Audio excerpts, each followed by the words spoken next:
સુરત લીંબાયત વિસ્તારમાંથી એક 14 વર્ષીય તરુણીને આંબલીવાડી લઈ જઈ તેને વેચવાનો ચોંકાવનારો કિસ્સો પ્રકાશમાં આવ્યો છે। આ મામલે લીંબાયત પોલીસે મુખ્ય આરોપી કુખ્યાત ફરઝાણા ઉર્ફે ફઝ્ઝો, તેના દિયર અને એક મહિલા સહિત 3 લોકોની ધરપકડ કરી છે। પૂછપરછ દરમિયાન માનવ તસ્કરીનો મોટો નેટવર્ક ઉજાગર થયો છે।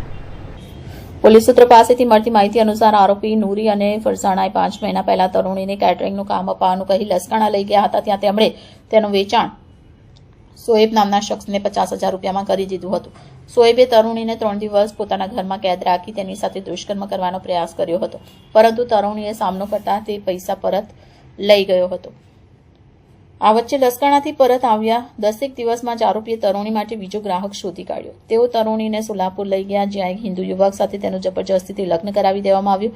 ત્યાં આરોપીએ તેને 2 લાખ રૂપિયામાં વેચી દીધી હતી। સોલાપુરમાં 3 મહિના સુધી તરુણી પર બળાત્કાર ગુજારવામાં આવ્યો હતો। આ ઘટના 25 નવેમ્બર 2025ના રોજ પ્રકાશમાં આવી હતી। લીંબાયત પોલીસે તપાસ શરૂ કરતા મુખ્ય આરોપી ફરઝાણા ઉર્ફે ફઝ્ઝો પાનોલી વિસ્તારમાં છેલ્લા 5 મહિનાથી છુપાયેલો હોવાનું સામે આવ્યું હતું। પોલીસે તેની અને અન્ય આરોપીઓની ધરપકડ કરી વધુ તપાસ હાથ ધરી છે।